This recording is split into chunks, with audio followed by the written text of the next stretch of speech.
আর জেলা হলো পিরোজপুর আর উপজেলা কাউখালী। কাউখালীতে শুরু করেন একেবারে যেখান থেকে মনে আছে যেভাবে বলতে ইচ্ছে করে। আচ্ছা, আমার বাবা যখন আমি ক্লাস 4-এ পড়ি তখন আমাদের যে ব্যবসাটা ছিল সেটা ক্লোজ হয়ে যায়। আমাদের কাঠের ব্যবসা ছিল আমাদের, যে আমাদের সমিল ছিল।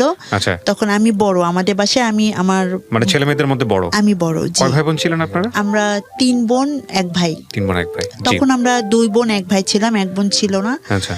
তারপর আমরা 4 ভাই বোন। আমরা এরপর আমাদের ব্যবসাটা বন্ধ হয়ে যাওয়াতে আমার বাবার চাকরির অল্প টাকা বেতনে আমাদের চলছিল না। ব্যবসা বন্ধ হয়ে যায় কেন? ব্যবসাটা বন্ধ হয়ে যায় পারিবারিক কারণে। আমার যৌথ ছিল, একাই করেছিল। পরে আমার বোন মানে আমার ফুপুর হাজবেন্ড আসেন, তারপর আমার চাচারা ছিলেন, এসব কারণে পারিবারিক কারণে আর কি ওটা হয়ে যান আর কি। ওকে ওকে। আচ্ছা, তারপরে আমরা চিটাগং চলে যাই। কেউ জানে না আমরা কোথায় আছি। চিটাগং চলে যাই, ওখানে আমরা 1 বছর থাকি। তো ওখানে যখন আমার বাবা দেখা গেল যে চাকরিটা করতেন ওটা ঠিক মতো স্যালারি পাচ্ছিল না, তার সংসারটা চালাতে খুব কষ্ট হতো। যে জন্য আমরা আবার ঢাকায় চলে আসি। এসে আমরা খিলক্ষেতে আমরা বাসা নিই, খুব অল্প টাকা একটা বাসা নিই। কোন ক্লাসে পড়েন? ভর্তি হন? তখন আমি ক্লাস 5-এ উঠলাম। উঠে তখন আমি চলে আসছি, খিলক্ষেতে চলে আসছি। ওই বছরটা এখানে এসে প্রাইমারিতে আমি ভর্তি হই আর কি, ভর্তি করেন। ক্লাস 6-এ যখন আমি উঠি তখন সেশন চার্জ দিয়ে ভর্তি করা, তখন থেকেই মানে আমার বাবা চাচ্ছিলেন না যে পড়াশোনাটা আমি করি। তারপরে আমাদের একটা ওষুধের ছোট করে একটা ফার্মেসি দিলেন, সেখানে আমাকে বসতে হতো। তো তার জন্য আমার বাবা চাচ্ছিলেন না যে আমি আর পড়াশোনা করি, কিছু একটা করি। আর আমার বাবা চাইতেন যে আমি ওই বয়স থেকেই মানে অন্যদের দেখে সে হতেন যে আমাকে কিছু করতে হবে। তারপর ঢাকায় এসে আমাকে এখানে ভর্তি করলাম। ক্লাস 5-এ আমি মোটামুটি করে পাস করে আসলাম। যখন ক্লাস 6-এ সেশন চার্জ দিয়ে ভর্তি হতে হবে, তখন আমার বাবা ভর্তি করতে চাচ্ছিলেন না, যে এত টাকা লাগবে, এরকম বই কিনতে হবে, এটা পারবেন না সে, এরকম বলছিলেন। তো তারপরে আমার খুব ইচ্ছা আমি পড়াশোনা করবো। আমি পড়াশোনা করতে চাই, অন্তত পক্ষে এসএসসিটা তো পাস করি, আমি এটা বললাম। তখন আমাকে ভর্তি করলেন। এরপর বই কেনা, তখন আমাদের সময়ে 91, তখন আমার আগের বছরের মানে বই মানে যাদের 6-এ পড়তো, যখন যারা 7-এ উঠলো ওদের বই আমাকে কিনে দিলেন আর কি। এরপর যেটা হতো যে আমার বই খাতা কলম আমি কিছুই ঠিক মতো পেতাম না, এমনকি বেতনটাও আমাকে দিতে হতো যেদিন আমার পরীক্ষা সেদিন। আচ্ছা, মানে খুবই খারাপ অবস্থা যেটাকে বলে, নাজুক অবস্থা। হ্যাঁ, কিন্তু আমার যেটা মনে হল এখন আমি বুঝতে পারি আসলে আমার সামর্থ্য ছিল না, সামর্থ্য ছিল না, এটাও ঠিক আছে। তারপর আমার বাবার একটু অবহেলাও ছিল, মানে পড়াশোনা করে কি হবে মেয়ে ভাবতেছিল যে মেয়েদের পড়াশোনা করে কি হবে, এটা এরকম একটা চিন্তা ছিল। তো ক্লাস 7-এ যখন উঠি তখন সে খুব গড়িমসি করছিল, বলছিলেন যে এর মেয়ে, তখন কত বয়স আর, তখন বলছিল যে এর মেয়ে গার্মেন্টসে চাকরি করে, ওর মেয়ে গার্মেন্টসে চাকরি করে, তো আমি কেন কিছু করছি না, এটা বলছিল। তো এটা আসলে আমার খুব পছন্দ ছিল না। তা আমি ওই বছরটা অনেক কষ্ট করে পড়াশোনা করি, আমার নানার বাড়িতে যে থেকে পড়াশোনা করি ওই বছর আমার এতে। এরপর যখন আমি ক্লাস 8-এ উঠলাম, আবার ঢাকায় চলে আসলাম, আবার সেশন চার্জ দিয়ে ভর্তি হতে হবে। ও ক্লাস 7-এ যখন উঠি তখন কিন্তু উনি আমাকে ভর্তি করেননি, সেশন চার্জ দিয়েছি, যে জন্য আমি নানার বাড়িতে চলে গেছি। এরপর যখন আমি ক্লাস 8-এ উঠলাম তখন আমি আবার ঢাকায় চলে আসছি, ওখানে থাকাতেও সমস্যা হচ্ছিল, চলে আসছি। তখন আমার বাবা ভর্তি করবেন না আমাকে, স্কুলে ভর্তি করবেন না আমাকে, তার যে দোকানটা আছে সেখানে বসতে হবে। বিকেলে উনি 5টায় অফিস থেকে আসতেন, এসে উনি ওখানে বসবেন, আর আমাকে দোকানে বসতে হতো সারাদিন। তো উনি চাইতেন না যে আমি পড়াশোনাটা করি তো ওই 8 বছরটা গেল। 9-এ যখন আমি যে বছর উঠলাম সে বছরও মানে পুরো 2-3 মাস চলে গেল। তখন আমি ঠিক করলাম যে আমি চাকরি করবো। সে গার্মেন্টসে চাকরির জন্য এত চাপ দেয়। তখন পাশে ওই খালাম্মা, উনি এখানে গুলশান 2 একটা গার্মেন্টস আছে, জিকন গার্মেন্টস, ওখানে জব করতেন উনি। ওনার মাধ্যমে আমি ওখানে চাকরি নিলাম। 6 মাস চাকরি করলাম, উদ্দেশ্য যে আমি শুধু পড়াশোনা করবো, পরের বছর আমি যেন ভর্তি হতে পারি নাই এটা। কিন্তু সেই টাকাটাও আমার বাবা নিয়ে গেলেন, সেটাও আমি কাজে লাগাতে পারিনি। তো গেল 8, 9, 2 বছর চলে গেল। তারপরে যখন আমি এর পরের বছর 9-এ ভর্তি হব, সেই এর পরের বছর তখনও 3 মাস চলে গেল, আমার বাবা ভর্তি করছেন না। এখন একদিন আমি খুব কান্না করছি যে আমাকে এই বছর ভর্তি না হলে 9 2 বছর তাহলে আর হবে না পড়াশোনা, 2টা বছর অলরেডি বসে আছি, পড়াশোনা তো আর হবে না, তাহলে তো আমার পড়াশোনার আর হবে না, এই পর্যন্তই শেষ, কি হবে আমার ভবিষ্যৎ, আমি অনেক পড়াশোনা করতে চাই, কান্না করছিলাম। তখন আমাদের বাড়িওয়ালি আন্টি উনি এসে বললেন যে মানুষের বাচ্চারা, আমাদের বাচ্চারা পড়তে চায় না, তাই আমরা পড়াতে চাই, আর আপনার মেয়ে পড়তে চাচ্ছে, আপনারা কেন পড়াতে চান না? উনি তখন আমাকে মাত্র মানে 1,000 টাকা লাগবে, সে 1,050 টাকা না 70 টাকা ছিল তখন 95-এ। তখন উনি আমাকে 95 ওই টাকাটা এনে দিলেন আমার আম্মাকে। এরপর আমি সেই ভর্তি হই আর আমার টিউশনি করে পড়াশোনা শুরু। তখন এই পাশের বাসায় উনি টিউশনি ঠিক করে দিলেন উনি, এই আমার টিউশনি করে পড়াশোনা শুরু। এরপর আমার 4টা টিউশনি শুরু হয় 1-2 মাসের মধ্যেই, এবং পড়াশোনা। তো আমি দেখা গেল যে টিচারের কাছে ঠিক মতো যে পড়তে হবে সেটাও আমি ম্যানেজ করতে পারতাম না। তারপরে আমার ম্যাথ ছিল, ইলেকট্রিক ছিল, তো আমি সেভাবে আমার টিচারের কাছে পড়তে পারতাম না দেখে রেজাল্ট খুব ভালো হয়নি। তো 9-10 এভাবেই আমার খুব কষ্ট করে পড়াশোনা করে চলছিল। তারপর এসএসসি পরীক্ষা দিলাম, এসএসসি পরীক্ষাতে মোটামুটি পাস করলাম। তো টিউশনি করে আমার সব কিছু চলছিল। তারপর আমি এসএসসি কমপ্লিট করলাম, কমপ্লিট করার পরে আমার তো ভর্তি হলাম, টিউশনি চলছে।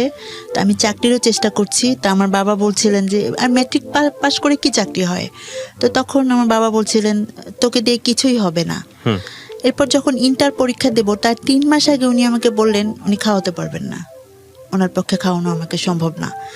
তখন আমি আমাদের খিলক্ষেতে একটা ছিল এনজিওর একটা সমবায় সমিতি ছিল, সেখানে চাকরি নিলাম। এসএসসি পাশের পরে? এসএসসি পাশের পরে, ইন্টার পরীক্ষার 3 মাস আগে একটা সমবায় সমিতি, জাস্ট কি করতে হতো? টাকা কালেকশন করতে হতো। আচ্ছা আচ্ছা।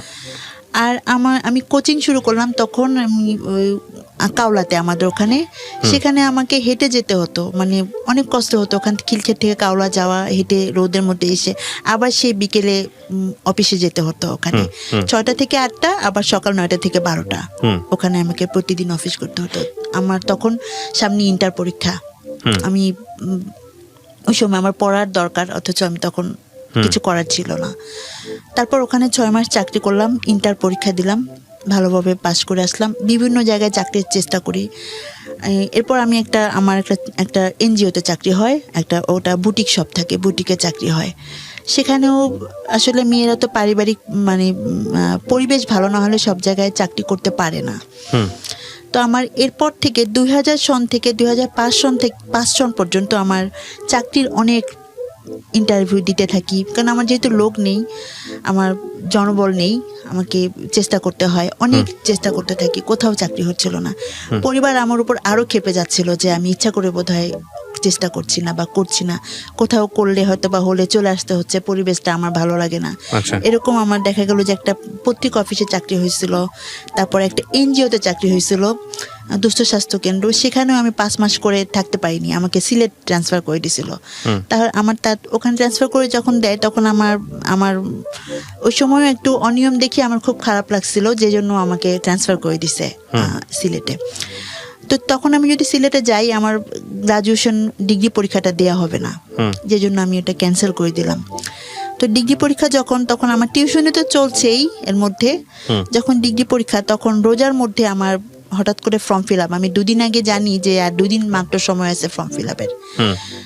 তখন আমি আমার বাবাকে বললাম যে আমাকে কিছু টাকা দেন, আমি ফর্ম ফিল আপটা করে ফেলি, টিউশনির টাকা পেতে, রোজা তখন টিউশনির টাকা পেতে আর কয়েকদিন দেরি হবে।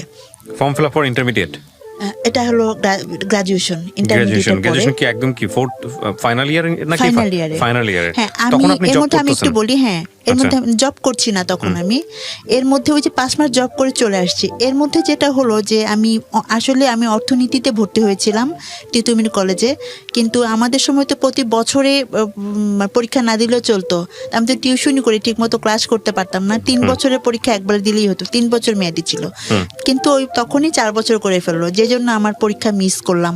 তো পড়ছিলেন আপনি ওই সময়টাতে? তখন আমি অনার্স ফার্স্ট ইয়ার নিয়েছিলাম অর্থনীতি। তারপর আমি নর্মাল পাস করছে, বিএসএস আমি পরীক্ষা দিলাম, প্রাইভেট পরীক্ষা দিলাম, কিছু করার ছিল না যে বছরটা না মিস হোক, এই জন্য পরীক্ষা দিলাম।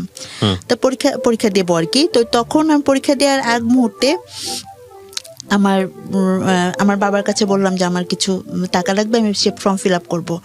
তখন আমার বাবা বললেন যে টাকা নেই। তো আমি অনেক কলেজে গেলাম, তখন বললাম যে আমার তো 2 দিনের মধ্যে আমি টাকা ম্যানেজ করতে পারছি না, আমাকে সময় দেওয়া যাবে কিনা। তো বললেন যে জাতীয় বিশ্ববিদ্যালয়ের আন্ডারে, এটা আমাদের আন্ডারে না, কিছু করার নেই আমাদের। যে জন্য বাধ্য হয়েই আমি আমার ওই মানে মিস হওয়ার মতো বছরটা। আর পড়ছে যে এটা তো রোজার মাস, অনেক সময় দেখা যায় অনেক কলেজ ফর্ম ফিল আপ ঈদের পরে করে। যদি জাতীয় বিশ্ববিদ্যালয় ঈদের পরে ফর্ম ফিল আপের সুযোগ দেয়, তুমি করতে পারবা ফর্ম ফিল আপ। এটা আমাকে প্রিন্সিপাল স্যার বলে দিলেন।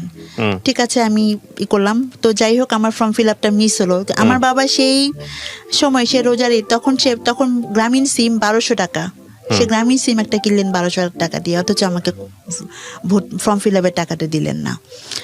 তো যাক, ঈদের পরে আল্লাহরই হুকুম, ঈদের পরে 7 দিনের সুযোগ দিলেন জাতীয় বিশ্ববিদ্যালয়ে। তখন আমি ফর্ম ফিল আপ করলাম, আমি পরীক্ষা দিলাম। এরপর আমি চাকরির চেষ্টা করছি। এরপর আমার একটা চাকরি হলো অনেক করার পরে, ইন্টেলিজেন্ট ইমেজ ম্যানেজমেন্ট লিমিটেড, ওখানে চাকরি হলো। এখানে পরিবেশটা ভালো ছিল। আচ্ছা, ইন্টার যখন দিই, তখন আমার পরিচিত একজন আমাকে খুব, আমার মনে হতো, মানে আমি তাকে পছন্দ করতাম, আমি জানতাম সেও আমাকে পছন্দ করে। তার সাথে আমার খুব ভালো সম্পর্ক ছিল। সে এখানে ঢাকাতে কোচিং করতে আসছিলেন, সেই সুবাদে তার সাথে আমার পরিচয়। তো তার সমস্যা হলে আমি তাকে হেল্প করতাম। তো আসলে আমিও তাকে খুব, মানে আমার ফ্রেন্ডদের কাছে বলতেন, আমি সেই সুবাদে বুঝতে পারলাম যে সে আমাকে পছন্দ করেন। আমিও তাকে কখনো সরাসরি বলিনি, সেও আমাকে কখনো সরাসরি বলেনি, কিন্তু বুঝতে পারতাম যে সে আমাকে পছন্দ করেন এবং আমিও তাকে পছন্দ করি, সেও সেটা বুঝতে পারতেন।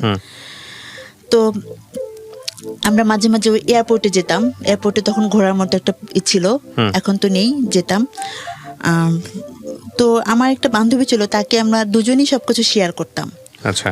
তো এরপর আমি এরকম চলে, উনি ঢাকা থেকে চলে গেলেন, একটা বিশ্ববিদ্যালয়ে ভর্তি হলেন।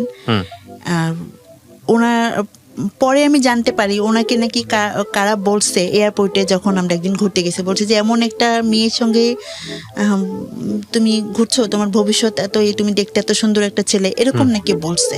আচ্ছা। এটা বলাতেই তখন থেকে উনি মানে কেমন যেন একটু শুরু করছে। তা আমি বুঝতে পারিনি সেটা, তখন বুঝতে পারিনি। এরপর দেখি কেমন যেন একটু অ্যাভয়েড করছে, ফ্রেন্ড সার্কেলদের সাথেও যোগাযোগ তেমন করছে না, আমার সাথেও তেমন যোগাযোগ করছে না।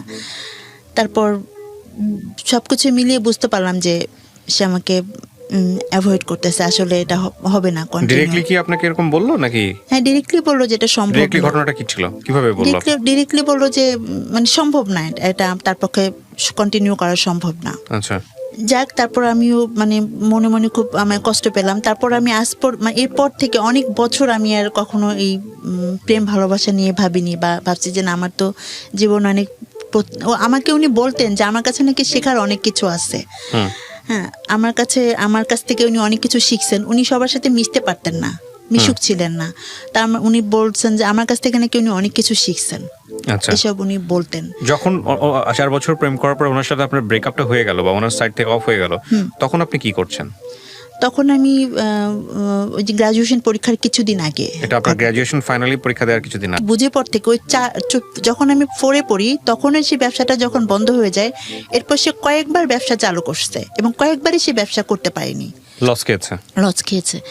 তো দেখা গেল এটা আমার উপর বেশি পড়তো, কারণ আমি তো সব পরিবারের বড়, আমাদের সবার উপরই পড়তো, আমাদের ফ্যামিলির সবার কষ্ট করতে হতো যে জন্য। তো যখন আমার 2006-এ চাকরিটা হলো, তারপর থেকে আমি পরিবারকে সাপোর্ট দিতে শুরু করলাম। তো তারপর দেখা গেল, তখন ভাবলাম যে হ্যাঁ, এখন আমি ভালো একটা জব করছি, আমি চাইতাম যে আমার এমনভাবে বিয়ে হোক যে কেউ আমাকে ছোট করে না দেখুক, বা আমার পরিবারকে ছোট করে না দেখুক, যেন আমি নিজেই গুছায় নিজেকে আমি আমার শ্বশুর বাড়িতে যেতে পারি, যেন কেউ আমাকে না কথা শোনায়, আমার বাবা আমাকে না কথা শোনায়, এটাই আমি চাইতাম সবসময়। তাহলে আমার যদি কিছু টাকা পয়সা থাকে, আমি সেভাবে একটা সাপোর্ট দিতে পারবো, ভালো হবে। যখন আমি চাকরির পরে, এরপর দেখা গেল যে ভালো, মানে বিয়ের প্রস্তাবও ভালো আসছিল না, আসলেও আমার বাবা মা ভালো করে দেখে খোঁজ খবর নিয়ে যে বিয়ে দিবে সেটা করছিল না। একটা বিয়ে আসলো, ভালো করে খোঁজ নিল না, কিন্তু বিয়েটা তো দুদিনের না। আমার মধ্যে একটা কেন যেন একটা চলে আসলো। আর তার চেয়ে আরেকটা হলো, আমার মেজো বোন নিজে পছন্দ করে বিয়ে করছে, সেই হাজবেন্ডও বেশি ভালো ছিল না, নেশা করতেন। তা আমার আরো ভয় করতো যে একটা ছেলের ব্যাপারে সিদ্ধান্ত নিতে খুব সাবধানে নিতে হবে, যেন আমার বরটা মানে ভালো হয়, সবাই যেন বলে ভালো, সবকিছু মিলিয়ে টাকা পয়সা না থাকুক, কিন্তু যেন সুন্দরভাবে সচ্ছলভাবে চলতে পারি। যে কষ্ট, আর্থিক কষ্ট যেভাবে আমি আমার পরিবারে করছি, যেভাবে কষ্ট করে পড়াশোনা করছি, এরকম যেন না হয় আমার ভবিষ্যৎ প্রজন্ম বা ভবিষ্যৎ, এটা আমি সবসময় চাইতাম। এরপর 6 সাল থেকে 12 সাল পর্যন্ত আমি 6 বছর চাকরি করছিলাম।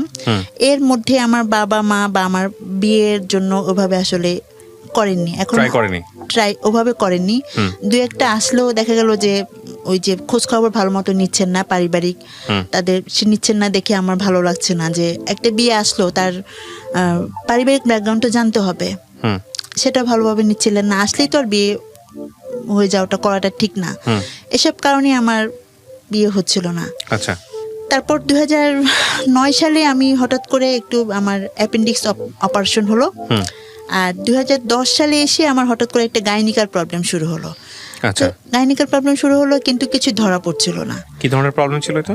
গাইনিকাল একটা প্রবলেম হতো আমার, ওই মেয়েদের যে সমস্যাগুলো হয় এরকম একটা প্রবলেম ছিল।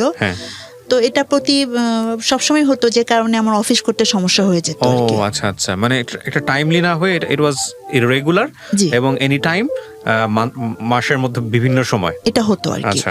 তো কিন্তু প্রবলেমটা ডায়াগনোজ করা যেত না। না, ডায়াগনোজ করার জন্য আমি ট্রাই করছি, 3জন ডাক্তার দেখিয়েছি, কিন্তু কিছু ধরা পড়ছিল না। আচ্ছা। এর মধ্যে আমার এক কলিগের সঙ্গে আমার বিয়ের কথা চলে এবং বিয়ে সবকিছু ফাইনাল হয়ে যায়। তো 2012 সালের শুরুতে ঠিক হয় যে এপ্রিলে বিয়েটা হবে। ঠিক তখন প্রবলেম কন্টিনিউ করছে আপনার? তখনও কিন্তু আমার অসুস্থতাটা কন্টিনিউ আছে। ও জানতো বিষয়টা? হ্যাঁ জানতো, সবাই জানতো, অফিসে সবাই এটা জানতো। আচ্ছা। বাইরেও সবাই জানতো, এটা সবাই মোটামুটি যে জানতো যে আমার সবসময় সমস্যা। এরকম একটা পার্সোনাল প্রবলেম সবাই জানতো কিভাবে আমি বুঝলাম না। এটা আসলে জানতো যে আমি মাঝে মাঝে অসুস্থ হয়ে যেতাম, সেজন্য জানতো আর কি। তো জানুয়ারি মাসে যখন আসলো, তখন আমার হঠাৎ করে চোখে দেখতে সমস্যা হলো। তো আমি আমার যেহেতু কাজ, এটা ডাটা এন্ট্রি তৈরি করার কাজ, আমাদের তো কম্পিউটারের কাজ, এটা খুব কাছে থেকে লেখাগুলো কাছে থেকে দেখতে হয়। আমি তখন চোখে ডাক্তার দেখালাম, দেখানোর পর আমাকে পাওয়ার দিল। পাওয়ার দেওয়ার পর 1 সপ্তাহ পরে আবার পাওয়ার আমার কাজ করছে না। যখন পাওয়ার কাজ করছে না, তখন আমি আবার ডায়াবেটিসের লক্ষণগুলো দেখা গেল। তো সবার মুখে সবকিছু খুব মানে সাইমultaneously হচ্ছিল, খুব র‍্যাপিডলি হচ্ছিল, খুব তাড়াতাড়ি হচ্ছিল। আর ডায়াবেটিসটা যখন আমার দেখা দিল, তখন অনেক মিষ্টি খেতে ইচ্ছে করে, অনেক খাচ্ছি। তো এটা তো জানতাম যে মিষ্টি খেতে ইচ্ছে করাটা ডায়াবেটিসের লক্ষণ, এটা জাস্ট জানতাম, কিন্তু কত হলে যে ঠিক ডায়াবেটিস এটা জানতাম না। তখন আমি আমাদের এলাকাতে পরীক্ষা করালাম। পরীক্ষা করার পর বললো কি, আপনার তো 30। আমি সন্ধ্যার পরে টেস্ট করেছি। 30 আমি তো খাওয়ার পরে আমি মাত্র জিলাপি খেয়ে গেছি। তা আমি তো, উনি বলে কি আমি বলি কি, তো ওষুধ দেন। আমি তো জানি না 30 কত কি, আমি বুঝি না, বুঝতাম না ডায়াবেটিসের এটা এই মাত্রাটা। তখন আমাকে বললেন যে তুমি কি বলতেছো, আমার পরিচিত বলে এক আঙ্কেল, তুমি কি বলতেছো, তুমি 30 মানে তুমি বোঝো, তুমি কালকেই বায়োডেমে যাবা, তোমাকে ইনসুলিন দিতে হবে। আমি তো খুব ভয় পেয়ে গেলাম, কি বলেন আপনি। পরের দিন সকালে আমি বায়োডেমে গেলাম, ডায়াবেটিস চেক করালো। ডায়াবেটিস চেক করার পরে 2 ঘন্টা সময় দিল। 2 ঘন্টা খুব ক্লান্ত লাগতো, ঘুম পেত, অফিসেও খুব ঘুম পেত ইয়েতে। তখন আমার অনেক ডায়াবেটিস ধরা পড়লো, 20-23, খালি পেটে 20, ভরা পেটে 23। খালি পেটে 20 তো অনেক। সঙ্গে সঙ্গে আমাকে ইনসুলিন দিয়ে দিল। ইনসুলিন চলছে, আমাকে হাঁটতে বলছে। আমি খুব বাসায় যে কন্টিনিউ সকাল বিকেল হাঁটছি। আপনার যখন ডায়াবেটিস ধরা পড়লো তখন আপনার বয়স কত? ডায়াবেটিস যখন ধরা পড়ে তখন আমার 30 বয়স। 30, বিয়ের কথা চলতেছে, এবং মাঝখানে যেটা সমস্যার কথা বললেন ওটা আছে, ডিজাস্টার একেবারে বলা যেতে পারে। তারপর যখন হলো, আমি যেহেতু আমাকে অফিস করতে হবে, পরিবারকে সাপোর্ট দিতে হয়, আমার উপর ডিপেন্ড করে ফ্যামিলি। আমার ছোট ভাই বোন 2টা পড়াশোনা করছে। তারপর আমার মেজো বোন তো বিয়ে হয়ে গেছে, ওর একটা ছেলে আছে। তো সবকিছু মিলিয়ে বাবার তখন ব্যবসায় আবার 2010 সালে লস খেয়ে সে কুমিল্লায় চলে গেল। সে এখন পরিবারকে খুব বেশি সাপোর্ট দিতেই পারছে না, 3-4 হাজার টাকা করে বাসায় দিচ্ছেন। তো বাসা তো একটা ঢাকা শহরে বাসা ভাড়া অনেক, খাওয়া খরচ সবকিছু মিলিয়ে চলছিল না। তো সেখানে আমার উপর ডিপেন্ড, আমি যদি সেখানে অসুস্থ হয়ে থাকি কিভাবে কি চলবে। তো এরপর আমাকে কিছু টেস্ট দিল, যখন ডায়াবেটিস ধরা পড়লো তখন কিছু টেস্ট দিল। তা আমাকে তো সুস্থ হতে হবে, তাড়াতাড়ি অফিস করতে হবে, নাহলে তো স্যালারি পাবো না। আমাদের হলো কাজের উপরে স্যালারি, তাহলে তো স্যালারি পাবো না, কিভাবে চলবে, কিভাবে আমি চিকিৎসা করব, অনেকটা চিন্তার বিষয়। তো এরপর যখন 15 দিন আমি এভাবে হাঁটতে থাকলাম, যে আমি শুনছি যে হাঁটলে নাকি ডায়াবেটিসটা কন্ট্রোল হয়ে যায়, খাওয়া দাওয়া কন্ট্রোল করছিলাম, ইনসুলিন দিচ্ছিলাম সকাল বিকেল। 15 দিন পরে আমি যখন বায়োডেমে গেলাম, আমাকে যে আমি একাই গেছি, যে আমি তো বুঝতে পারিনি আমাকে কি বলবে তারা। তা আমি গেছি, আমাকে যে বলার পর বললো যে আপনার সাথে কি কেউ আসেনি যে আমাকে বলবেন যে ডাক্তার। তো আমি বললাম যে না, কেউ আসেনি। তো বললো যে আপনি অনেক দূরে বাসা, ওখান থেকে আসতে অনেক সমস্যা, আমাকেই বলেন না, তাছাড়া সবাই ব্যস্ত, আসতে পারবে না। তখন বললেন যে তো আপনার পিটিউটারি ম্যাক্রো অ্যাডেনোমা টিউমার হয়েছে, আর এটার জন্য আপনার আমার চেহারা খুব বদলে গেছিল। চেহারাটা কেমন, এখন তো তা অনেক ভালো দেখাচ্ছে, চেহারাটা কেমন যেন, নাকটা মোটা হয়ে গেছিল, চেহারাটা ফ্যাকাশে হয়ে গেছিল, হাতের রগগুলো দেখা যেত। তো আসলে কেমন যেন এটা আপনার মোটা হয়ে গেছিল। বুঝতে পেরেছি।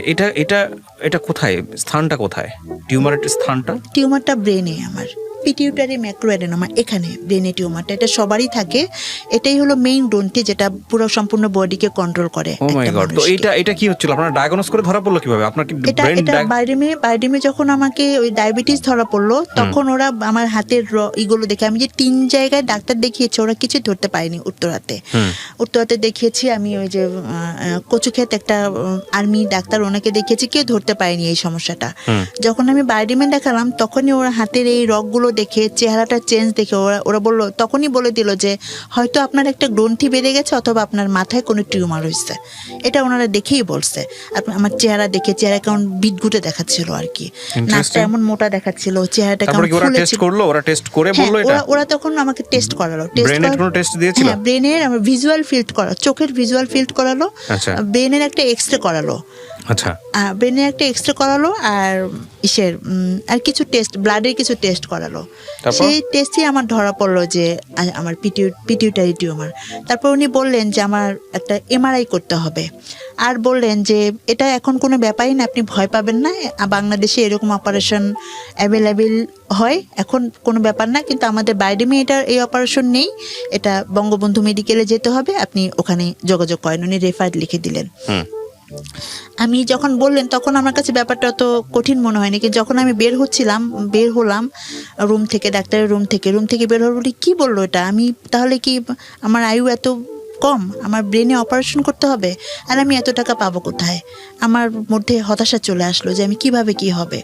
তখন আমি বের হয়ে যখন বঙ্গবন্ধু মেডিকেলের সামনে, ওখানে গাড়িতে উঠবো, আমাদের খিলক্ষেতে গাড়িতে উঠবো, ওখানে আমি দাঁড়িয়ে আছি, অনেক গাড়ি যাচ্ছে, আমি উঠবো, আমার কোনো জ্ঞান ছিল না। তো আমি গাড়িতে উঠে তারপর ফোন দিলাম বাসায়, আমার বোনের হাজব্যান্ডকে ফোন দিলাম, আর অফিসে এক কলিগকে ফোন দিলাম। তো ব্রেন টিউমার ধরা পড়লো। তো আমার তো এই সম্পর্কে কোনো ধারণা নেই। এটা 2012 সালে 12 সালের ফেব্রুয়ারি মাসে ধরা পড়েছে। তো আমি তো ভাবতে পারছিলাম না কিভাবে আমি অপারেশন করব। তা বাসায় জানালাম, তো বাসায় সবাই চিন্তায় পড়ে গেল। আর অফিসে এক কলিগকে জানালাম ফোন দিয়ে যে আমার এরকম অসুস্থ। যার সঙ্গে বিয়ে হওয়ার কথা ছিল, ও কি বলছিল? ও জানতো বিষয়টা? উনিও জানছে। উনি তখন আমাদের অফিস থেকে চাকরি ছেড়ে দিয়েছেন, তার এক বছর আগে চাকরি ছেড়ে দিয়েছেন, 11 সালে চাকরি ছেড়ে দিয়েছেন, উনি অন্য জায়গায় চাকরি করছিলেন। ব্রেন টিউমার, ডায়াবেটিস এবং পিরিয়ডিক্যাল প্রবলেম। জি, রাইট। তারপর তো ডাক্তার যেটা বললেন, আমার সব সমস্যা, যে সমস্যাগুলো হচ্ছিল চোখে দেখতে, সবকিছু আসলে টিউমারের জন্য হচ্ছিল। ইমব্যালেন্স হয়ে গেছে বডি। জি, সবকিছু ইমব্যালেন্স হয়ে গেছে। এখানে অনেক হরমোন আছে যেগুলো ঠিকমতো, একটা হরমোন এখন ঠিকমতো অনেক বেশি বেড়ে গেছে, বেড়ে যাওয়ার জন্য আমার চেহারার এই চেঞ্জগুলো আসছে, হরমোনাল ইমব্যালেন্স যেটাকে বলে। হ্যাঁ, জি। এরপর তো আমি কিভাবে অপারেশন করব, খুব চিন্তায় পড়ে গেলাম বাসায়, যে আমি কিভাবে কি করব। তখন আর তার 1 বছর আগে আমার আমি তো 97 পাস করেছি কুর্মিটোলা থেকে, কুর্মিটোলা স্কুল খিলক্ষেত। তো ওই কুর্মিটোলা স্কুলে যারা আমার ব্যাচে যারা ছিল, ওরা তার 1 বছর আগে আমরা রিইউনিয়ন করেছিলাম। তো ওই রিইউনিয়ন করাতে ওই তখন অনেকের সঙ্গে পরিচয় হয়, অনেক ছেলেদেরকে চিনতাম না, মেয়েদেরকেই শুধু চিনতাম, ছেলে মেয়ে যেহেতু আলাদা ছিল। তখন অনেক ছেলেদের সাথে পরিচয় হলো এবং জানলাম যে আমার ক্লাসের একসাথে আমরা পড়াশোনা করছি। তো ওরা সবাই এগিয়ে আসলো আমার সেই ইয়েতে। ওরা যখন জানলো যে আমার এরকম এত বড় অসুখ, আমার বাসায় আসলো, কয়েকজন ফ্রেন্ড আমার বাসায় আসলেন, এসে জানলো যে এই অবস্থা। তখন বললো যে এরকম তো কেউ আমাদেরও হতে পারে, আমরা সবাই পার্টিসিপেট করব, এরকম আমাদেরও হতে পারে। অথচ ওরা কিন্তু ওদের নিজেদের বাড়ি, ওদের কোনো কিছুর অভাব নেই। তারপরও যখন এটা বললো তখন আমি মানে কাঁদবো না হাসবো আসলে, যে আল্লাহ এত বড় মানে দয়াময়, চিন্তা করার যে যেখানে আমার কোনো উপায় নেই যে আমি অপারেশন করব। ওরা আমাকে বেশ হেল্প করলো, তা আর অফিস কলিগরা সবাই মিলে হেল্প করলো। তখন আমি প্রস্তুতি নিলাম অপারেশন করার জন্য। এমআরআইটা করলাম, এমআরআইটা করার পরেই আমি প্রস্তুতি নিলাম। তো ফেব্রুয়ারি, মার্চ, এপ্রিলের 20 তারিখে আমি শেষ পর্যন্ত সিট পেলাম। সিট পেতে যে বঙ্গবন্ধু মেডিকেলে, বঙ্গবন্ধু মেডিকেলে সিট পেতে যেও সিট সহজে পাচ্ছিলাম না, কারণ এখানে তো সহজে সিট পাওয়া যায় না। তখন আমার ফ্রেন্ডরা, ওরা সবাই, তার মধ্যে কিছু মানুষের নাম না বলেই নয়, ফিরোজ, তানিম, মাসুম, রিগান, তারপর শিরিন, রুকু সহ আরো অনেক ফ্রেন্ড আছে যারা এগিয়ে আসছে আমার এই দুঃসময়ে আমার পাশে থাকছে। তো আমাদের খিলক্ষেতের সাধারণ সম্পাদক ছিলেন তখন যে রফিক আঙ্কেল, উনি জানলেন ব্যাপারটা, জেনে উনি বললেন যে, তখন স্বরাষ্ট্রমন্ত্রী আমাদের সাহারা খাতুন আপা, ওনার কাছে এই নিয়ে গেলেন, আমার আম্মাকে সহ গেলেন যে দেখি কোনো সিটের ব্যবস্থা করা যায় কিনা। যাওয়ার পরে উনি তখন স্বরাষ্ট্রমন্ত্রী, উনি নিজে ফোন দিয়ে বলে দিলেন, তখন ভিসি প্রাণগোপাল দত্ত স্যার বঙ্গবন্ধু মেডিকেলের, ওনাকে বলে দিলেন। পরের দিন গেলাম, যাওয়ার পরে কাগজ একটা লিখিত দিয়ে দিলেন, ওই লিখিতটা নিয়ে গেলাম। তারপরও সিটটা খালি না হলে তো নিতে পারবে না, 15 দিন লাগলো, সিট পেয়ে গেলাম। আমি এপ্রিলের 20 তারিখে ভর্তি হলাম ওখানে। আচ্ছা। তারপর 1 মাস 1 দিন পর আমার অপারেশন হলো। সেটা ছিল মে মাসের 22 তারিখ আমার অপারেশনটা হয়। আচ্ছা, আপনার অপারেশনে কি পরিমাণ অর্থ খরচ হয়েছে? অপারেশনে আমার 3 লাখ টাকার উপরে চলে গেছে। তাও সরকারি বলে আপনি এই টাকায় করতে পারছেন? জি। বেসরকারি হলে, বেসরকারিতে আমাকে বলেছিল, এক জায়গায় বলেছিল 6 লক্ষ লাগবে, এক জায়গায় বলেছিল 10 লক্ষ লাগবে। তো 3 লক্ষ টাকা আমি ওখান থেকে সরকারিভাবে আসলাম। ভাবলাম যে অপারেশন যখন হলো, অপারেশন যখন হওয়ার আগে আমার আবার একটু স্বভাব ছিল মানুষের করা, ওখানে সবার জন্য দেখা গেলো আমাকে ওষুধ দিয়ে ঘুমাতে বলতো, আমি ঘুমাতাম না, আমি ছুটোছুটি করতাম, অন্যদের খুব চেষ্টা করতাম যারা গ্রাম থেকে আসে তাদেরকে হেল্প করার জন্য। তো আমি অপারেশন হওয়ার পরে কি হবে এরকম একটা ভয় তো থাকি, সবারই থাকে। তা আমার খুব মনোবলটা ছিল। আমার টেস্টগুলো ওখানে এক এক জায়গায় করতে হয়, অনেক পিজি হসপিটালের যেহেতু টেস্ট, বঙ্গবন্ধু মেডিকেলের টেস্টগুলো এক এক জায়গায়, সেগুলো দৌড়দৌড়ি করে করতে হয়, করলাম। তারপর আমার অপারেশনটা হলো। যখন আমার অপারেশনটা সাকসেস হলো, তখন আমার মনে হলো যে আমি নতুন জীবন পেয়েছি, তাহলে আমার সবকিছু স্বাভাবিক। আমি বুঝতে পারিনি যে আমার জীবনটা অন্যরকম হয়ে যাচ্ছে, অস্বাভাবিক হয়ে যাচ্ছে, সেটা আমি বুঝতে পারি। চলবে, এত ব্যয়বহুল খরচ। তারপর কিছুদিনের মধ্যেই জানতে পারলাম যে বিয়েটা হচ্ছে না, বিয়েটা ভেঙে গেছে, মানে যেহেতু আমি অসুস্থ, এরকম এটা বিয়ের সম্ভব না। এরপর আমি চাকরিটা করছিলাম, অফিসে সবাই খুব হেল্প করছিল। অপারেশনের 3 মাস পরে আমার খুব অসুস্থতা দেখা দিল। তো তখন আবার গেলাম হসপিটালে। যাওয়ার পরে এই শুরু হলো নিয়মিত চেক আপ। বলছে সবসময় চেক আপে থাকতে হবে, যখনই কোনো হয় চেক আপে থাকতে বলছে, তাহলে আমি সুস্থ থাকতে পারবো, এটা আমাকে বলছে। তা আমি নিয়মিত চেক আপে থাকি। যখন মাথা ব্যথা শুরু করতো তো যেতাম, যাওয়ার পরে বললো একটা এমআরআই করলো। তো ভাবলাম যে আবার কিছু রয়ে গেল, কি যেন হয়েছে। বলছে 5 বছর পরে আবার অপারেশন করা লাগতে পারে। তখন আমার ওই যে গ্রন্থিটা বেশি ছিল, একটা হরমোন যে বেশি ছিল, গ্রোথ হরমোন, ওটা অপারেশনের আগে 50 ছিল, অপারেশনের পরে কমে 11 হয়েছে। আচ্ছা। বঙ্গবন্ধু মেডিকেলে 11, বারডিমের 13, এরকম হয়েছে। তো তারপর যখন এখন ওরা চায় এটা মেয়েদের 2-3 আসতে হবে, 5-এর মধ্যে থাকতে হবে এই হরমোনটা, সেটা এখন 11-13 এরকম। এটা বললাম এই কারণে, পরে এটা লাগবে এটা। তো এরপর যখন হলো এরকম খুব বেশি অসুস্থ হয়ে গেলাম, তখন দেখলো যে ওখানে ব্লাড জমে আছে। যেখানে Brain এ? টিউমারটা ছিল ওখানে ব্লাড জমে আছে। তো এটা ওষুধের মাধ্যমে কিছুদিন রিমুভ করা যাবে, তো ওষুধের মাধ্যমে ওটা রিমুভ করা গেল। ওকে। তারপর আমি আবার অফিস করছি, আবার বিয়ের প্রস্তাব আসে, তো বিভিন্ন বিয়ের প্রস্তাব আসে, এই অসুস্থ বলেই চলে যায়। তারপর আমার চেহারা চেঞ্জ আসছে, আস্তে আস্তে আস্তে আস্তে বুঝতে পারলাম যে আসলে আমি আর স্বাভাবিক অবস্থায় নেই। সমাজ, তারপর পরিবার, তারপর আত্মীয় পরিজন, সবার কাছে আমি যেন কেমন একটু বোঝার মতো হয়ে যাচ্ছি। মানে তাদের অ্যাটিটিউডে? হ্যাঁ, তাদের অ্যাটিটিউড আমি এটা বুঝতে পারছিলাম। তো 1 বছর 5 মাস, মানে 1 বছর পরে আমাকে আবার হসপিটালে ভর্তি হতে হলো। তখন আমার আবার মাথা ঘোরালে কি সমস্যা, কারণ আমার এখন ব্রেনে একটা সমস্যা হয়ে আছে, টেনশন হয়।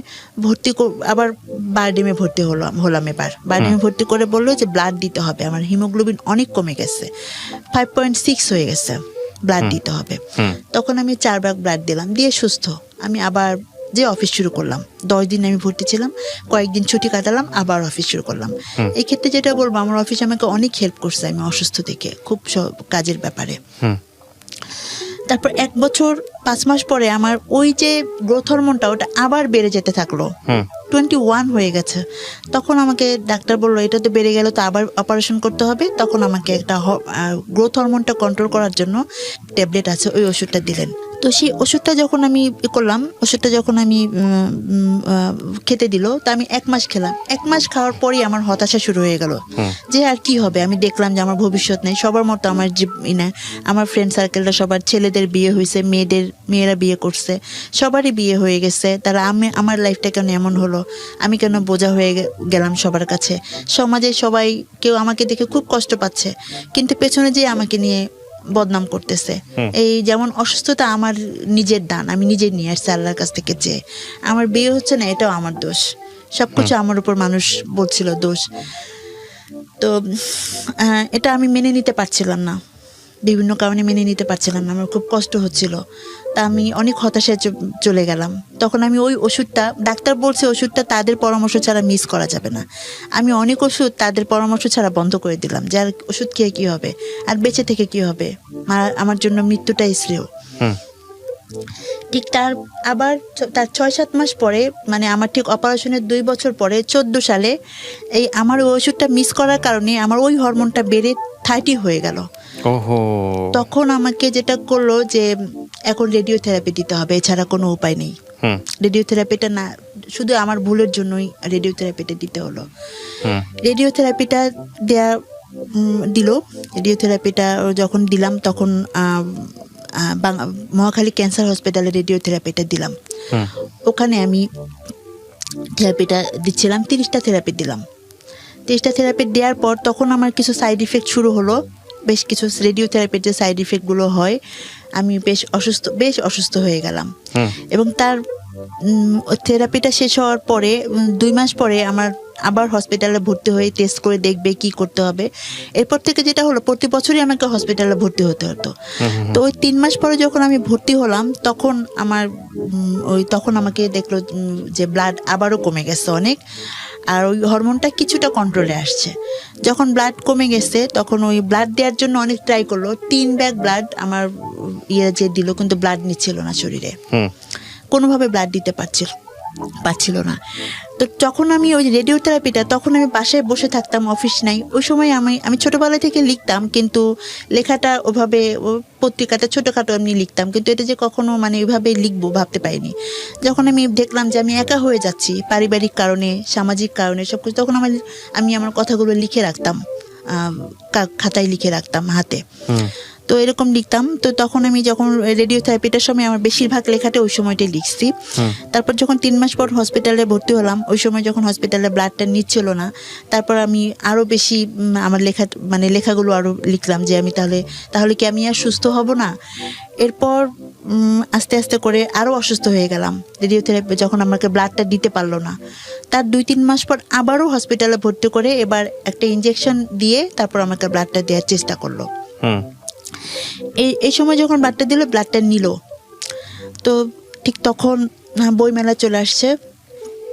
বইমেলা চলে আসার পরে তখন আমি বইমেলায় গেলাম, বড় একটা প্রকাশনা, তাদের সঙ্গে কথা বললেন যে আপনি কি লেখাটা হাতে লিখছেন না কম্পিউটারে লিখছেন। আমি বললাম আমি তো হাতে লিখছি।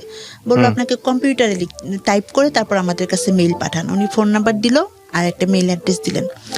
তো আমি তখন সেই নাম্বারটা এরপর আমি আমাদের অফিসে ইংরেজিতে টাইপ, বাংলা টাইপ না, বাংলা টাইপ শিখলাম। আমি শিখে বাসায়, যেহেতু দোকানে এত টাকা দিয়ে করার মতো আমার ছিল না, যখন আমার খুব ইচ্ছে যে আমি বাঁচি আর যাই করি, আমার জীবনে তো ভবিষ্যৎ নেই আমি জানি, কিন্তু তারপর আমি যেন একটা বই করে যেতে পারি, আমার জন্য একটা লেখা আমি যেন লিখতে পারি। আমি সবসময় বই মেলায় যেতাম প্রতি বছর। আমার খুব ইচ্ছে হতো যে আমি কখনো পাঠক না, আমি লেখক হিসেবে যেন কখনো বই মেলায় যেতে পারি। তো আমার বিশ্বাস ছিল যে আমার লেখাগুলো যে পড়বে তার ভালো লাগবে। তো তখন আমি সব হাতে লিখলাম, কম্পিউটার হাতে লেখা ছিল, সেটাকে আমি কম্পিউটারে টাইপ করলাম। টাইপ করার পরে আমার লেখাগুলো আমি ওই মেইলে পাঠানোর পরে সেই লেখাটা, সে বড় প্রকাশনা একটা, ওনারা দেখলেনই না লেখাটা। আমি চাইছিলাম যে আমার লেখাটা বড়, আমি আসলে বুঝি নাই। তো তখন আমার লেখাটা ওরা করলেন না, দেখলেন না। তো যখন সেপ্টেম্বর মাস চলে আসলো, 2015 সালে সেপ্টেম্বর মাস, তখন আমি ফোন দিচ্ছি, যেহেতু ফোন নাম্বার আছে, যোগাযোগ করছি। বললেন যে এখন তো সম্ভব না, আমি আসলে লেখাটা দেখতে সময় পাইনি, আপনি অন্য কোনো প্রকাশনা দিয়ে বইটা করেন। তখন আমি ভাবলাম কি আমার এই স্বপ্নটাও পূরণ হবে না? মানুষের স্বপ্ন, এমনও মানুষ আছে যার কোনো স্বপ্নই পূরণ হয় না। আমার মধ্যে কেমন কষ্ট কাজ করছিল যে আমার তো কিছুই নেই, আমি কিভাবে সব কিছু করবো? আমার একটাই স্বপ্ন, এটাও কি বিধাতা আমাকে পূরণ করতে দিবেন না? তখন আমি আর অনেকেই জানতেন আমি লিখি, বই করতে চাই। এটা আমার অফিস কলিগরা খুব সাপোর্ট দিতেন। অনেক আপুরা আছেন, কবিতা আপু, নাজমা আপু, পারভেজ ভাইয়া, রাফাজা আপু, নীলুফা আপু, মিজান, ওরা সবাই আমাকে খুব লেখার ব্যাপারে সাপোর্ট দিতেন যে আপনি লিখেন, আপনি ভালো করতে পারবেন। এরপর একজন পরিচিতের মাধ্যমে একটা প্রকাশনায় দিলাম। ওরা গাইড বই করে, ওরা আসলে সৃজনশীল বই করে না। বলছে আমরা করে আমরা একটা যারা স্টল পায় এদের একটা পরিবেশনায় দিয়ে দেব। তখন ওরা পরিবেশনায় একটা প্রকাশনাকে দিয়ে দিল। আমার বাসা থেকে সবাই বলল বই করে কি হবে, বইগুলো তো পড়ে থাকবে, শুধু শুধু টাকা নষ্ট, টাকা দিয়ে বই করতে হবে। আর আমার ফ্রেন্ড সার্কেলরা অনেকেই বলল বই করে কি হবে, তুমি লিখো, আমরা তো জানি, তুই লিখিস আমরা জানি, আমার বই করে কি হবে, বই করা দরকার নেই, এমনিতে তো আমরা তোর লেখা জানি, এটুকে তুই লিখতে পারিস, লিখতে ভালো জানিস, আমরা তো জানি, তো বই করে কি হবে। তা আমি ভাবলাম যে না, বই পাশে পড়ে থাকুক, তবু আমি করব। তখন আমি ধূসর কন্যা আমার প্রথম বইটা করলাম। তো যখন বইমেলায় আমি যেতাম 2016 সালে, তো যেহেতু যে প্রকাশনীতে পরিবেশনায় ওরা আমার বইটা করেনি, ওরা তো ভালো করে আমার বইটা করতেন না, সেলের ব্যাপারে চেষ্টা করতেন না। আর নতুন একজন, আমি বুঝলাম যে নতুন ওখানে অনেক আছে আমার মতো, কার বই ওখানে, যারা পুরাতন, যারা খুব ভালো নাম করা রাইটার, ওদের বই সবাই কিনবে। আমি ওখানে আমার বই কেউ হয়তো ওভাবেই করবে না। ঠিক তখন আমার যে ট্রিটমেন্ট করেন বঙ্গবন্ধু মেডিকেলের একজন বড় ডাক্তার, বিভাগীয় প্রধান, এন্ডোক্রাইন হরমোনের ট্রিটমেন্ট করেন উনি, ফরিদুদ্দিন স্যার।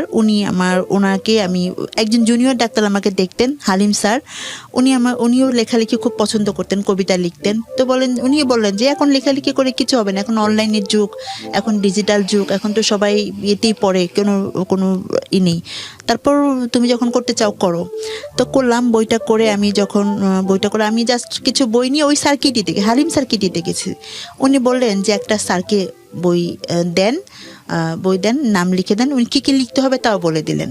তা আমি স্যারকে দিলাম। আমি জানি স্যার অনেক ব্যস্ত থাকেন, 2টা পর্যন্ত হসপিটালে থাকেন, বিকেলে উনি পপুলারে বসেন, তো উনি হয়তো 5টা থেকে সে অনেক রাত পর্যন্ত থাকেন, তো উনি তো আমার বই দেখার সময় পাবেন না, পড়ার সময় পাবেন না। তবুও উনি যখন আমাকে ট্রিটমেন্ট করেন, উনি হয়তো বা সেই হয়তো বা দেখতেও পারেন বইটা এই জন্য আমি ওনাকে বইটা দিলাম।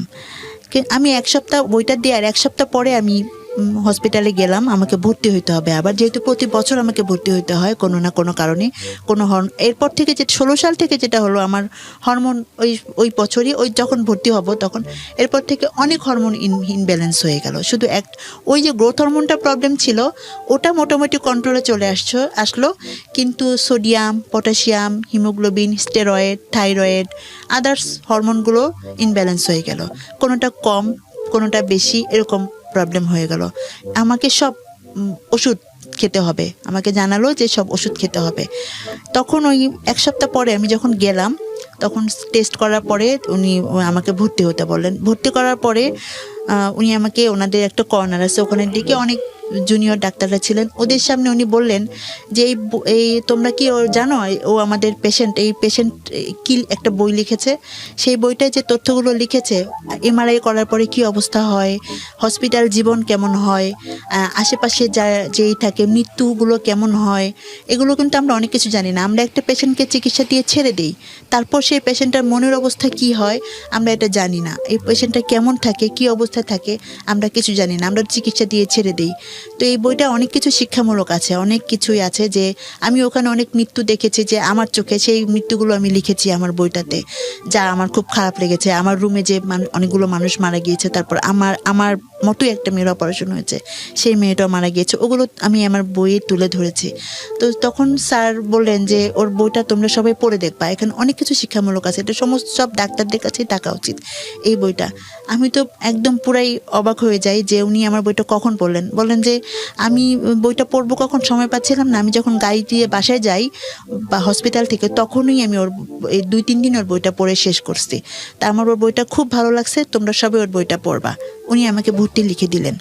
আমি ভর্তি হয়ে গেলাম ডি ব্লকের 16 তলাতে, ওখানে ভর্তি হলাম। এরপর ভর্তি হওয়ার পর দেখি যে অনেক ডাক্তাররা আমাকে আসেন, আর আমার যেহেতু আমাকে সবসময় জিজ্ঞেস করেন, আমাকে সব হিস্টোরিটা নেন, আমার এই পিটিউটারি টিউমার সম্পর্কে ওনারা করেন, অনেক তথ্য জানতে আসেন, বা এটার কী ধরনের, এটা নিয়ে অনেক গবেষণামূলক কাজ করেন। তখন ওই মুহূর্তে ঠিক আমাদের নিউরোসায়েন্স হসপিটাল আগারগাঁও আর বঙ্গবন্ধু মেডিকেল, ওরা আমার যে টিউমারটা পিটিউটারি ম্যাক্রোঅ্যাডেনোমা, এই টিউমারটা নিয়ে ওরা গবেষণা করছিলেন। তো ওইখানে আমার যে এই ফরিদ স্যার, উনি ওখানে বক্তৃতা দিয়েছেন, কথা বলেছেন, ওখানে উনি আমার কথা বলেছেন যে আমার এক পেশেন্ট এরকম এই লিখেছেন। এরপর অনেকগুলো ডাক্তার, 40-45 জন ডাক্তার একদিন আসছেন, এসে দূর থেকে আমাকে, ধূসরকন্যা ছিল তখন প্রথম খণ্ড করব ওটা ভাবিনি, তখন পরে আমি প্রথম খণ্ড করেছি। তো তখন আমি মাত্র 500 বই করেছিলাম। তা আমার অনেক বই সেল হয়ে গেল। এবারে বইমেলাতে পাওয়া যাবে আপনার ওই বইটা? এবার বইমেলাতে আমার বইটি আছে। কোথায় আছে এটা? এটা হলো অমর প্রকাশনীতে, আমার প্রথম খণ্ড, দ্বিতীয়, সবগুলো বই এখন অমর প্রকাশনীতে পাওয়া যাবে। কি নামে পাওয়া যাবে? ধূসরকন্যা প্রথম খণ্ড, ধূসরকন্যা দ্বিতীয় খণ্ড, 2টা, আর একটা প্রবন্ধ আছে, সেটা হলো ছিটমহলের দিনগুলি। এটা হলো ছিটমহল কত নম্বর স্টল মনে আছে? স্টল নাম্বারটা আমার সঠিক এখন মনে নেই। কি নাম, কি প্রকাশনী বললেন? অমর প্রকাশনী। অমর প্রকাশনী। বইমেলাতে স্টল আছে ওদের? জি জি, বইমেলাতে স্টল আছে, এটা অনেক পুরাতন প্রকাশনী। যদি কেউ সংগ্রহ করতে চান আপনারা সংগ্রহ করতে পারেন। হ্যাঁ বলেন। তারপর ধূসরকন্যা, তখন ওই বইটা আমার, যখন আমি বুঝতে পারলাম যে আমি পারবো, আমাকে দিয়েই হবে। আমাকে সবাই যে বলছে যে বই পড়ে না, এই ডিজিটাল যুগ এটা সেটা, কিন্তু আমি তো পেরেছি। আমার বইগুলো সেল হয়ে গিয়েছে, অফিসের সবাই কিনে নিল, বললো চমৎকার বই হয়েছে। আমার মধ্যে আত্মবিশ্বাস চলে আসলো যে না, আমি পারবো। জীবনের সব কিছু, হ্যাঁ, আমার জীবন তো থেমে থাকে না কারোর জন্য, জীবন চলতেই থাকবে, এগিয়ে যাবে, যেতেই থাকবে, কি কারোর জন্য কোনো কিছু থেমে থাকবে না। আর আমার একটু কিছু করার, মানুষের জন্য কিছু করার একটা টেন্ডেন্সি ছিল, সেটাও যেন আমি করে যেতে পারি। মৃত্যু তো হবেই, এখন আমার মধ্যে চলে আসলো, মৃত্যু হবে 2 দিন আগে 2 দিন পরে, কিন্তু যদি কিছু করে যেতে পারি সেটাই হলো আল্লাহর কাছে শুকরিয়া। তো 16 সালটা এভাবেই এরপর আমি যে ভাবলাম যে আমার পরবর্তী কিছু গল্প নিয়ে আমার দ্বিতীয় খণ্ড বইটা করব। এরপর আমি দ্বিতীয় খণ্ড বইটা করলাম, করার পর আমি তখন আমি প্রথম পুরস্কার পেলাম দ্বিতীয় খণ্ড বইটার জন্য মুক্তিযোদ্ধা বিষয়ক মন্ত্রীর কাছ থেকে। আমার দ্বিতীয় খণ্ড বইটার জন্য পুরস্কার পেলাম প্রেস ক্লাব, আমার প্রকাশনী থেকেই বইটা প্রকাশিত হলো, প্রেস ক্লাবে অনুষ্ঠানটি হলো, সেখানে আমি পুরস্কার পেলাম। তখন আমি ভাবলাম যে আমি তো পারবো, আমাকেই পারতে হবে। জীবন কখনো কারোর জন্য থেমে থাকে না, যত কষ্ট হোক, যত কিছু হোক, আমাকে পারতেই হবে। বাধা আসবেই, জীবনে চলার পথে বাধা আসবেই, সবার জীবন তো একরকম হয় না, এটা আমার মধ্যে চলে আসলো। তার কিছুদিন পরে, পুরস্কারটা পাওয়ার কিছুদিন পরে একটা অনুষ্ঠানে আমি একটা অনুষ্ঠান পেলাম ঢাকা রিপোর্টার্স ইউনিটে। সেখানে পেলাম সাবেক প্রেসিডেন্ট বি চৌধুরী স্যারকে।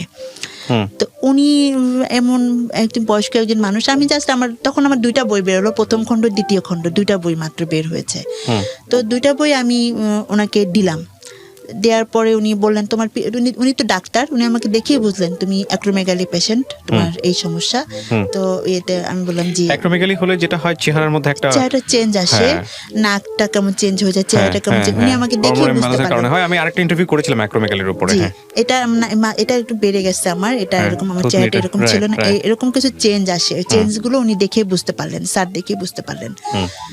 তো যারপর উনি আমাকে অবাক করে দিলেন। 4 দিন পরে আমাকে ফোন দিলেন, ফোন দিয়ে বললেন যে তুমি বই দুটা খুব চমৎকার লিখেছো, শিক্ষামূলক বই হয়েছে, তুমি লিখতে থাকো। তুমি ভাবতেছো তুমি ভালো নেই, এই পৃথিবীতে তুমি দেখো তো অনেকের যাদের মাথা গোছার ঠাঁই নেই, অনেকের রাস্তায় হাত নেই, পা নেই, তাদের কথা চিন্তা করো, তুমি কি তাদের চেয়ে ভালো নাই? তোমার যে বন্ধু ফ্রেন্ড সার্কেলটা ভালো আছে, তুমি তাদের চিন্তা করতেছো? তুমি দেখো না যারা ভালো নেই তাদের কথা চিন্তা করো, তুমি কি তাদের চেয়ে ভালো নাই? যখন তুমি কেন ভাবতেছো তুমি ভালো নেই? তুমি বই লিখতে পেরেছো, তুমি এমন অসুস্থতা নিয়ে লিখতে পেরেছো, এটা তো পারারই কথা না। তোমার তো এখন অনেক সমস্যা হওয়ার কথা। সমস্যার মধ্যে তুমি যে পেরেছো, তোমার যে শখটা তুমি পূরণ করতে পেরেছো, এটা তো অনেক বড় একটা পাওনা। তুমি কেন ভয় পাচ্ছ? আমি এটা বুঝলাম না। উনি আমাকে অনেক কিছু বললেন এবং বললেন তুমি বাসায় এসো, আমি তোমার সঙ্গে পরে একসময় কথা বলবো। উনি আমাকে আধা ঘন্টা অনেক কিছু বুঝালেন। আমি অনেক কান্না করলাম যে তাহলে আমি পারবো, আমাকে দিয়েই হবে। স্যার যখন উনার মতো মানুষ অনেকেই আমার বইটা, আর যেটা হতো তখন আমার বইটা অনেকেই দেখা যায় যে ফ্রেন্ড সার্কেলদের মধ্যে বাইরে অনেকেই বলতো কি যে সময় নেই, বই পড়ার সময় নেই, বই এখন পড়ে কে? তা আমার নিজেরই খুব খারাপ লাগতো এসব ইয়েতে। তো তখন আমার আত্মবিশ্বাসটা আরো বেড়ে গেল যে না আমি পারবো, আমাকে দিয়েই হবে। 16 সাল গেল, এরপর এভাবে আমি আবার নতুন বই লেখা দিতে থাকলাম, জবও করতেছি। আমার ওই যে অফিসে ছিলাম ওখানে জবও করতেছি, অসুস্থ থাকি।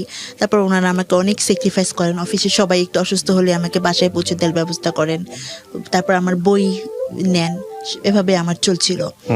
তো 17 সালে এসে আমার এক ফুপু, আমাদের গ্রামের এক ফুপু রুহিয়া হাসি, ওই ফুপু উনিও ট্রিটমেন্টে যাবেন ইন্ডিয়াতে। তখন উনি বললেন, যেহেতু আমি সুস্থ হচ্ছিলাম না, ব্লাড দিতে হচ্ছিল, প্রতি বছর ভর্তি হতে হয়, তো উনি বললেন আমি তোকে একটু দেখি, আমি যাব দিল্লিতে, তোকে নিয়ে যাই।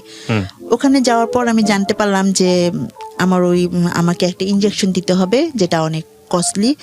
ওটা বাংলাদেশে অনেক দাম, আর ওখানে ওটা 30 থেকে 35 হাজার টাকা পড়ে আর কি খরচ। ওটা 6টা ইনজেকশন দিতে বললেন।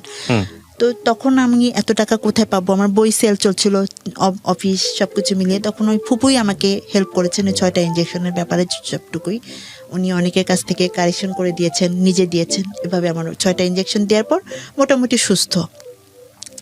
আমি ভাবলাম এরপর যখন ছিটমহল নিয়ে যখন 2015 সালে যে এটা দেখলাম টিভিতে, দেখলাম যে ওখানে ওটা আমাদের দেশেরই এমন একটা অংশ যেটা ভারতেরও না, বাংলাদেশেরও না, ওরা কত অবহেলিত। তখন ওদের চেয়ে তো আমি অনেক ভালো আছি।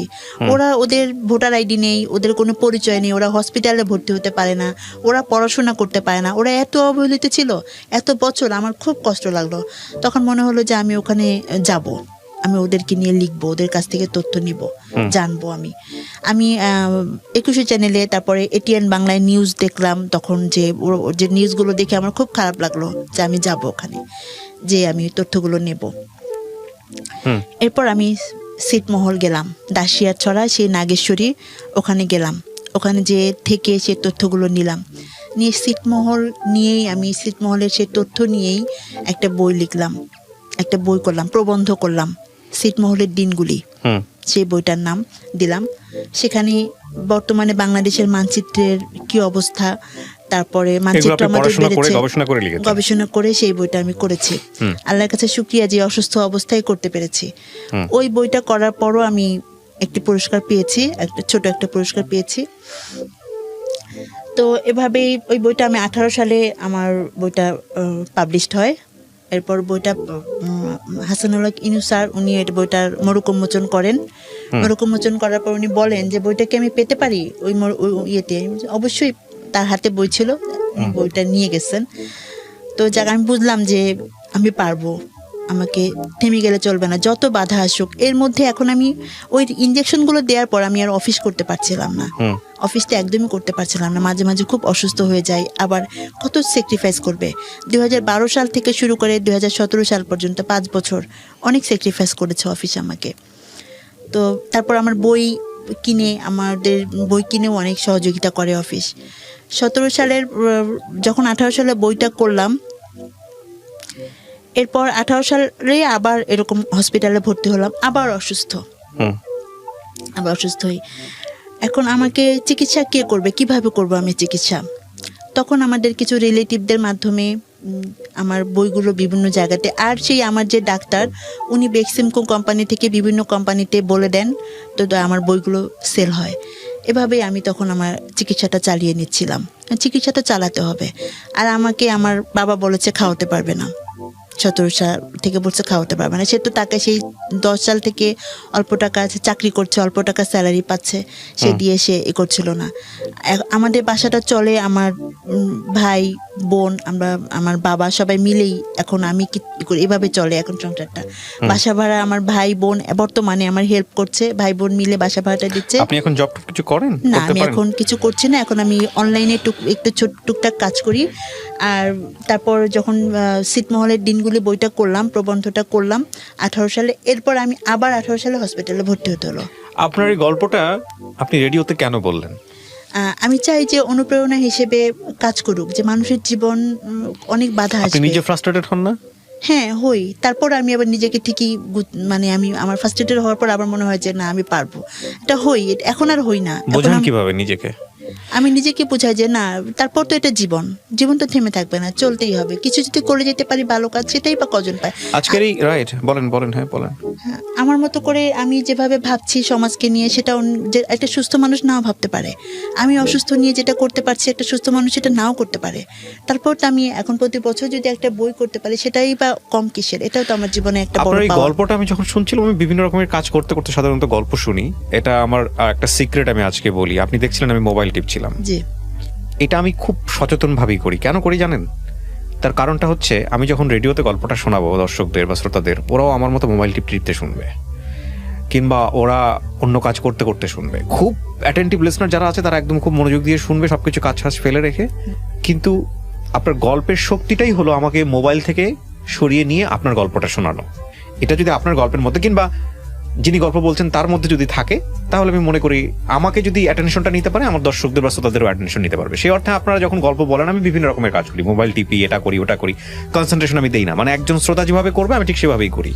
এবং সেই জায়গাটা যখন দেখি যে আমার মোবাইলেতেই কনসেন্ট্রেশন থাকতেছে না, আমার কনসেন্ট্রেশন যিনি বলছেন তার দিকে চলে যাচ্ছে, তারপরে আমি ধরে নিই যে না, এটা খুবই ইম্পর্টেন্ট একটা গল্প। সেদিক থেকে আপনার গল্প প্রাথমিকভাবে পাস। দ্বিতীয়ত, এই গল্প আমার জন্য নতুন না। এই ধরনের গল্পগুলো আমি রেডিওতে সবসময় প্রচার করেছি, আমি শুনেছি মানুষের কথা, প্রচুর শুনেছি, প্রচুর প্রচারও করেছি। কিন্তু যদি আপনার না পাওয়াটাকে আমি বড় করে দেখি, যে এই সংসার জীবন তো হলোই না। এক অর্থে স্বপ্ন ছিল, একজন মানুষকে ভালোবেসেছিলেন, সে চলে গেল চেহারার কারণে। পরের জনকে ভালোবাসলেন বা সম্ভাবনা তৈরি হয়েছিল, একটা স্বপ্ন দেখেছিলেন, সে চলে গেল শারীরিক অসুস্থতার কারণে। তারও আগে আপনার লেখাপড়াময় জীবন, সেই জীবনে আপনার ফ্যামিলি আপনাকে সাপোর্ট করতে চায়নি পড়াশোনা করার ব্যাপারে, কিন্তু আপনি নিজের মতো করে করেছেন। তারপরে যদি আমি আসি, সেটা হলো আপনার অসুখের জীবন, এবং সেখানে আপনি ব্রেন টিউমার থেকে শুরু করে কত কি আপনি নিজের মতো করে মানুষের কাছে হাত পেতে হোক, যেভাবে হোক না কেন, আপনি ট্রিটমেন্ট করিয়েছেন এবং আপনি এখনো সার্ভাইভ করছেন, ফাইট করছেন।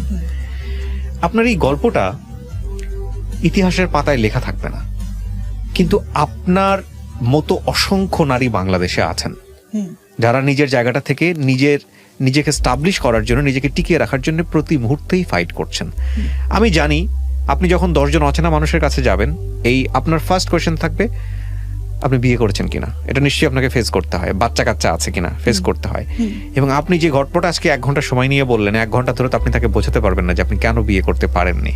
রাইট? আমি কি ঠিক বলেছি? অনেক নেগেটিভ কথা বলবে, অনেক কিছু বলেও অনেক মানুষ অনেক পারসিভও করে। সেদিন আমি 2-3 দিন আগে আমার ভাস্তে ভোরে ঘুমাচ্ছে না, ওকে নিয়ে বের হইছি। তো আমাদের সামনের বাসায় বলছে যে কি বলার পরে, যাই হোক কিছু কথার পরে বললো যে কি ভাস্তি। আমি বললাম যে ভাস্তিটা তো আমাকে খুব পছন্দ করে, এই জন্য আমাকে নাম ধরে ডাকে। বলে কি যে বিয়ে হয় নাই, কি করবে, ভাস্তি কি আদর করে, মানে এই যে ধুমধাম করে কমেন্টস করা। আমরা আমি এই কথাগুলো এই কারণে বলছি প্রিয় দর্শক এবং শ্রোতা, দুটো অ্যাঙ্গেল আছে আজকের এই গল্পে। একটা হচ্ছে যে একজন মানুষ আসলে, আপনি যদি সৃষ্টিকর্তাকে বিশ্বাস করেন তাহলে প্রত্যেকটা মানুষকে আল্লাহ সৃষ্টি করেছেন তার ইবাদতের জন্য, এবং প্রত্যেকটা মানুষকে তিনি বিশেষ কিছু গুণাগুণ দিয়ে পৃথিবীতে পাঠিয়েছেন। সেই গুণ আমি আপনি হয়তো খালি চোখে দেখতে পাই না। এই মানুষটা যখন রাস্তা দিয়ে হেঁটে যাবেন, আপনি তাকে অসম্ভব অসাধারণ ভালো মানুষ হিসেবে বা আলাদাভাবে আইডেন্টিফাই করার মতো মানুষ হিসেবে তাকে আইডেন্টিফাই করবেন না, কিন্তু তার যে জীবনের গল্প, তার বয়স রাইট নাও 38, এই 38 বছরে তার যে যুদ্ধ এবং ত্যাগ, সেটা যদি আপনি জানেন আপনার নিশ্চয়ই শ্রদ্ধা করতে ইচ্ছা করবে। তো আমি এই কথাগুলো এই কারণে বললাম যে আপনার আশেপাশে যে মানুষগুলোকে আপনি দেখেন, এই মানুষগুলোর প্রত্যেকটা মানুষের মধ্যেই এরকম কোনো না কোনো গল্প লুকিয়ে আছে, কোনো ত্যাগ, নিজের না পারা, নিজেকে উতরে যাওয়া। সো এই মানুষগুলোকে আমরা যেন কখনো ইররেসপেক্ট না করি বা ইররেসপেক্টের জায়গাতে কখনো না ফেলি। আর মানুষকে বিব্রত করতে হয় এরকম কোনো প্রশ্ন যাতে আমরা কখনো না করি, বা যদি আপনার জানার ইচ্ছাটা খুব থাকে তাহলে এমন কৌশলে যাতে করি যাতে করে সে ডিসহার্টেড না হয়। আমি অবশ্যই আপনাকে স্যালুট জানাই যে আপনি নিজের যে জায়গাটা তৈরি করেছেন, নিজেকে যেটা নিজে বুঝ দিয়েছেন, আপনি অবশ্যই একজন সেই দিক থেকে উতরে যাওয়া একজন মানুষ, এবং আপনার কাছ থেকে অনেক কিছু আমাদের শেখার আছে। কখনোই হারবেন না। আর অ্যাজ এ বিলিভার হিসেবে আমি আপনার জন্য দোয়া করি অন্তর থেকে, এবং আমি বিশ্বাস করি নিশ্চয়ই আল্লাহ আপনার জন্য কোনো না কোনো একটা ভালো ব্যবস্থা করে রেখেছেন। সো এটাই হচ্ছে ব্যাপার। আপনাকে আমি অনেক ধন্যবাদ জানাই যে আপনি আমাদের এই জীবন গল্পে আজকে এখানে এসেছেন। ঘন্টাখানেক সময় আমি খুব মন্ত্রমুগ্ধের মতো শুনলাম, এবং আমি মনে করি আজকের এই গল্পটা প্রচার করবার পরে অনেক মেয়ে আছেন, অনেক নারীরা আছেন যারা নীরবে নিভৃতে মুখ লুকিয়ে কাঁদেন নিজের দুঃখের কথা ভেবে, তারা অন্তত আপনার এই গল্পটা শোনার পর নিজেকে হালকা মনে করবে।